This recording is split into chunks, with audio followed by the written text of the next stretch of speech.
Olá, seja bem-vindo à Atitude, Vencedores e Perdedores. E a pergunta é, onde está o problema?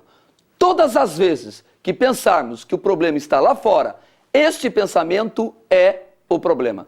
Você já verificou que todas as vezes quando um casal se separa, a culpa é do outro, é dessa megera, não, é deste canalha? Quando uma empresa quebra, a culpa é do governo, dos juros altos, da concorrência desleal. Algumas pessoas vivem dentro do que nós chamamos de ilha da fantasia, dizendo que o problema está lá fora, mas que um dia alguém virá nos salvar.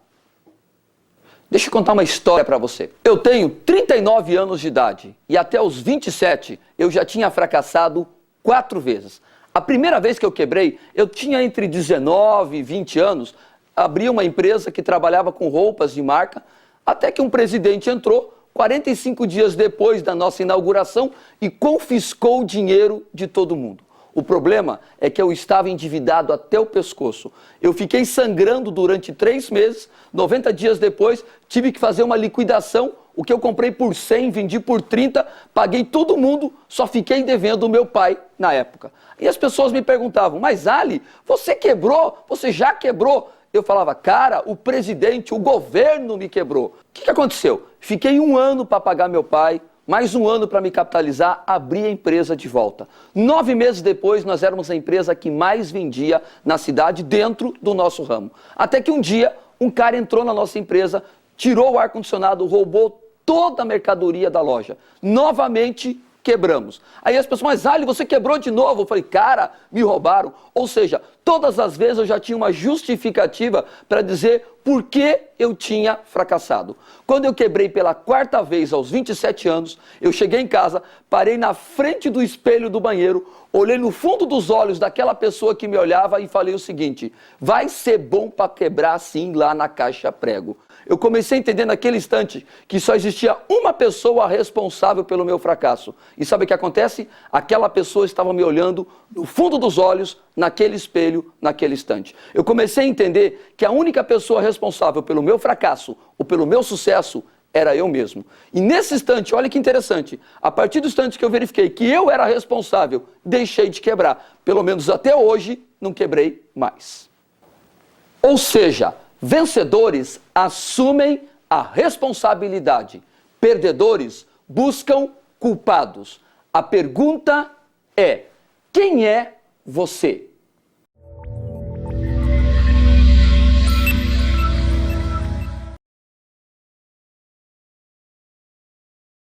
Agora que nós já entendemos aonde está o problema, vamos falar sobre uma palavra chamada paradigma. Paradigma veio do grego. Lá atrás ela significava ensaio, experiência científica. Hoje em dia nada mais é do que um modelo, um padrão de referência. Quer ver só? Você escovou os dentes hoje de manhã? Escovar os dentes nada mais é do que um modelo, um padrão de referência, um padrão sobre higiene bucal. Se de repente alguém inventar alguma coisa que seja melhor que escovar os dentes, o que aconteceu? Nós mudamos o paradigma. O paradigma em si não é errado, só que de tempos em tempos ele muda. E se ele mudar, nós temos que acompanhar as mudanças. E a pergunta é, qual foi a maior mudança de paradigma que todos nós sofremos agora na virada do século?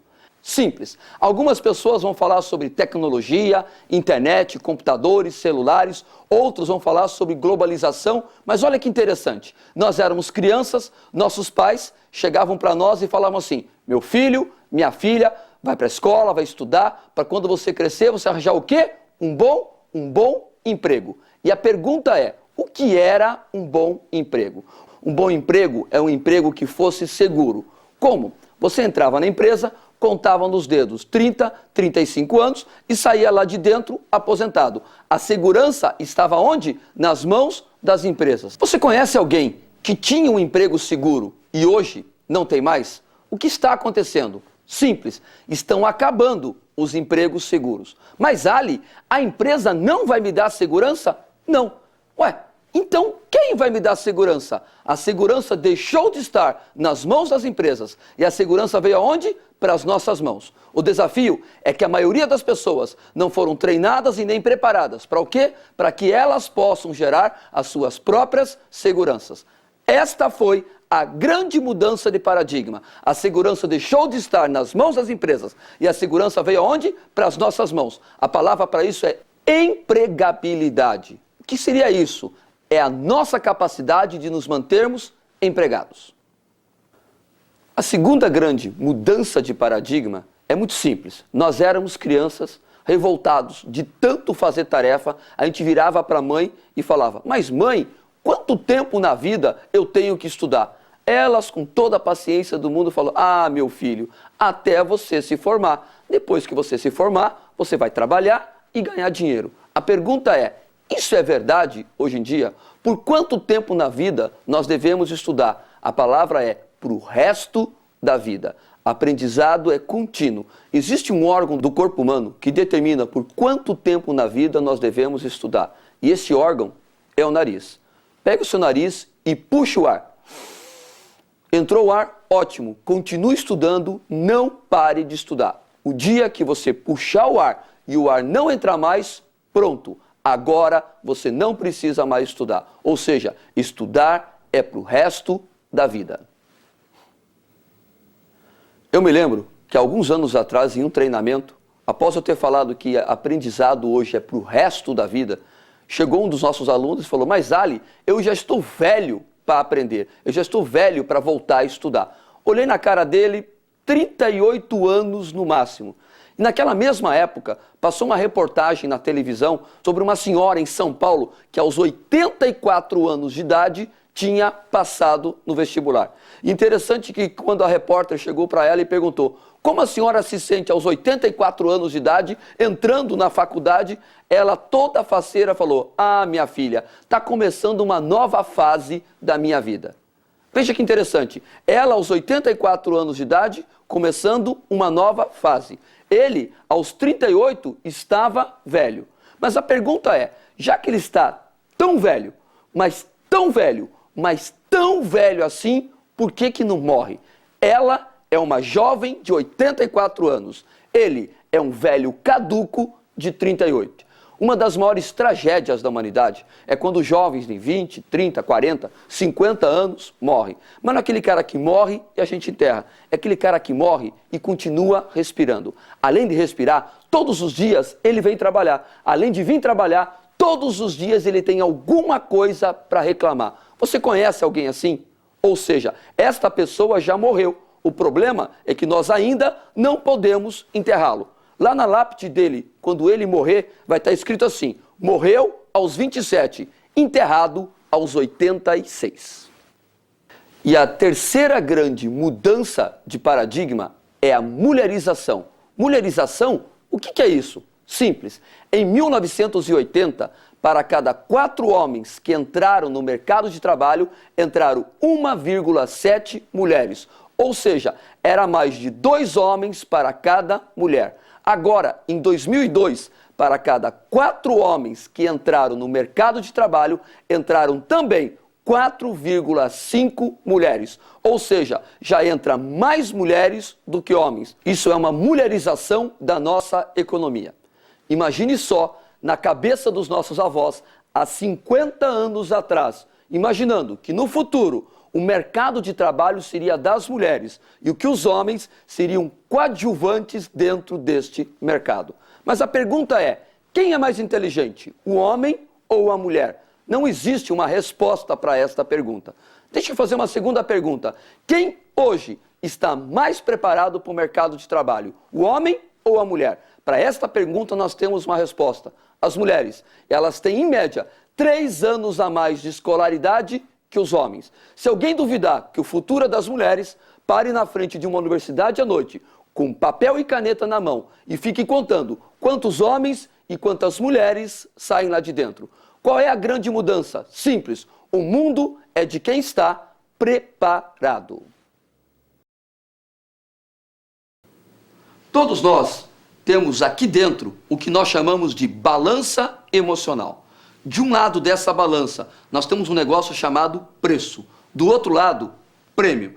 Todas as vezes que nós formos decidir por alguma coisa na vida, nós jogamos para a balança e nos perguntamos qual é o preço, qual é o prêmio. Quer ver? Veja só como isso funciona. Vamos supor que eu lhe fizesse uma proposta agora. Olha que legal. Levante-se da onde você está e vá andando a pé até uma cidade a 200 quilômetros da onde você está. Qual que é a primeira coisa que você iria me perguntar? Mas Ali, a troco de quê? Absolutamente nada. Simplesmente, um dia você chegar para um neto, ou para um filho, para alguém, falar, cara, eu estava assistindo um DVD, o professor me fez uma proposta, eu levantei e saí andando 200 quilômetros até uma outra cidade. Provavelmente você joga isso na balança e fala, Ali, isso é simplesmente uma loucura. Por quê? Porque o preço é muito alto em troca de um prêmio que não tem valor algum. Mas vamos criar uma segunda situação. Imagine que eu fosse um milionário excêntrico e estivesse exatamente aí, ao seu lado, com o meu advogado, e fizesse uma proposta. Olha que legal. R$1 milhão em dinheiro. Nós vamos registrar isso em cartório. Se você levantar agora e for até uma cidade a 200 quilômetros da onde você está, a hora que você chegasse lá, você pegaria o dinheiro. Você faria essa caminhada?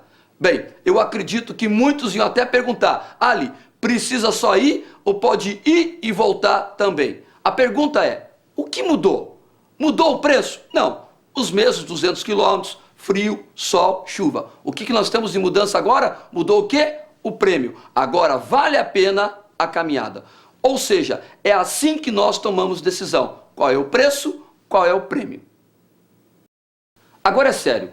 Na vida só existem dois tipos de pessoas. Os vencedores e os perdedores. E como é que nós fazemos a distinção entre um vencedor e um perdedor? Simples, prestando atenção para que lado da balança eles se colocam. Os perdedores passam a vida inteira reclamando do preço. O perdedor reclama porque tem que acordar cedo, porque tem que trabalhar, porque tem que estudar, porque tem que aprender a gastar menos que ganha. O perdedor reclama de manhã, de tarde e de noite. E olha que interessante, se o perdedor falar dormindo, muito provavelmente ele vai estar reclamando de alguma coisa. Mas Ali, por que você fala que o cara que reclama do preço é o perdedor? É porque ele ainda não aprendeu. Ele não aprendeu o quê? Que ninguém passa por esse mundo de Deus sem pagar o preço. Na vida, ou nós pagamos o preço do sucesso, ou nós pagamos o preço do fracasso.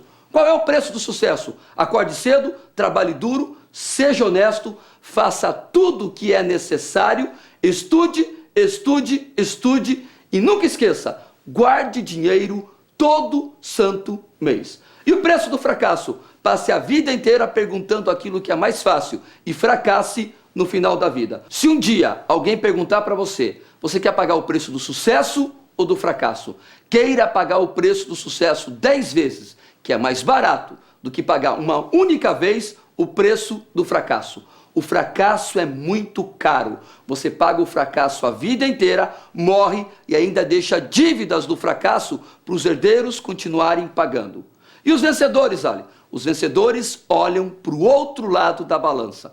Eu não tenho problema nenhum de trabalhar 12 horas por dia. A pergunta é, o que isso vai me trazer de benefício na minha vida? Eu não tenho problema nenhum de trabalhar o dia inteiro, botar um caderno embaixo do braço, ir para a escola, ir para uma faculdade, ir para uma pós. Mas a pergunta é, quais são as portas que vão abrir na minha vida se eu tiver um nível de escolaridade maior? Ou seja, vencedores focam no prêmio, perdedores passam a vida inteira reclamando do preço. E esta é a pergunta, em que lado da balança você está? Do lado dos perdedores que reclamam do preço ou do lado dos vencedores que focam no prêmio? Existem pessoas que não sabem nem por que acordaram hoje. Sim, se você perguntar para ele, por que você acordou hoje? Fala, ué, eu acordei porque o olho abriu. O outro vai falar, eu acordei porque o relógio tocou. Se você perguntar para ele, por que você foi trabalhar hoje? Fala, tá doido? Se eu não vou trabalhar, o patrão corta o ponto. Ou seja, ele não sabe porque acordou, muito menos porque foi trabalhar. Essa pessoa tem alguma chance na vida? Nunca. Ele já fracassou e não sabe ainda qual é o prêmio que você determinou para a sua vida. Mas Ali, e se o prêmio for muito pequeno? Simples. Quem determina o prêmio da sua vida é você. Aumente o prêmio. Então, entre os vencedores e os perdedores, quem é você? Atitude: vencedores, perdedores. Na vida, ou nós temos uma atitude vencedora ou uma atitude perdedora. A atitude é um padrão de pensamento que vai determinar o nosso padrão de comportamento. Não importa o que acontece, e sim a sua atitude. Ou seja, a sua atitude vai determinar a sua altitude. A sua atitude vai fazer você subir na vida ou ir ladeira abaixo. Quais são os fatores que determinam na nossa atitude? São vários fatores, mas o mais importante deles é como você está alimentando a sua mente. Isso, a nossa mente, tal qual o nosso corpo, também precisa de boa alimentação. Porém, algumas pessoas insistem em comer comida estragada. Isso é aquele cara que tirou a carne do freezer e colocou em cima da pia para descongelar. E deixou lá uma semana. Que isso, Ali? Uma semana vira carniça. Exato. Aí ele vem e come esta carniça. Como assim, Ali? Simples. Você já prestou atenção naquelas pessoas que passam a tarde inteira assistindo programas policiais na televisão? Você já conversou com elas? Prestou atenção na atitude destas pessoas? E o outro, aquele cara que na segunda-feira de manhã, a primeira coisa que ele faz é abrir os jornais nas páginas policiais, só para ver quantos morreram no final de semana. E tá fraco, morreu só 2, semana passada morreu 7, ou seja, ele se alimenta de quantas pessoas morreram no final de semana. Ele se alimenta de carniça.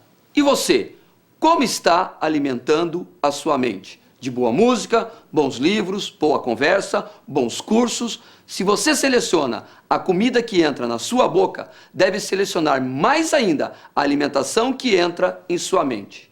Lembre-se, você é senhor ou vítima das suas atitudes. Eu quero deixar você com a frase do vencedor: sem mais desculpas. Por quê? Porque na vida só existem 2 tipos de pessoas. Pessoas que dão resultados, pessoas que dão desculpas. Você nunca vai encontrar esses 2 fatores na mesma pessoa. Quem vive dando resultados, não vive dando desculpas. Quem vive dando desculpas, não tem resultados. A pergunta é: quem é você? Até a próxima.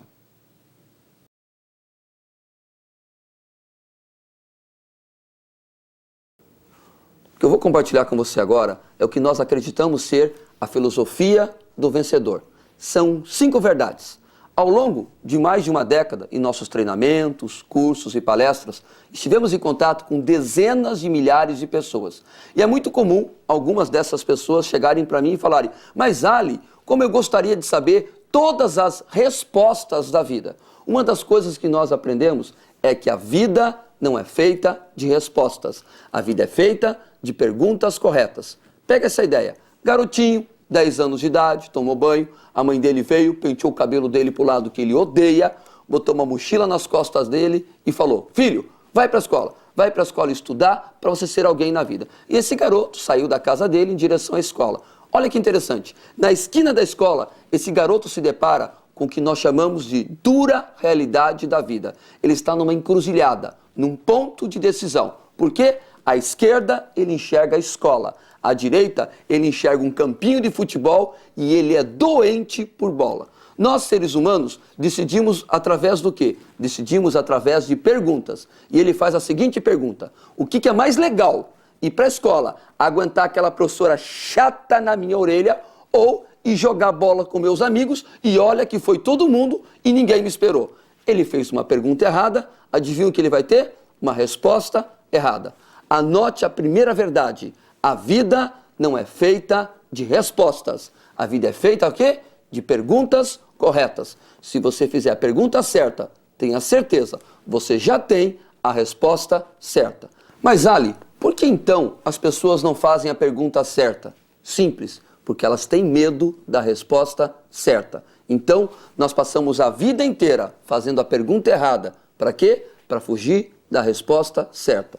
Vamos dizer que esse garoto foi para a escola, está sentado na carteira, olhando para a professora, ela está falando um monte de coisas que ele não entende nada e ele faz outra pergunta errada. Preste atenção, o que é mais fácil? Estudar todos os dias para realmente aprender e ser alguém na vida ou estudar apenas um dia antes da prova para tentar passar por média. E nos outros dias, vou dormir, brincar, jogar bola, brincar de videogame. Ou seja, quem faz uma pergunta errada tem uma resposta errada.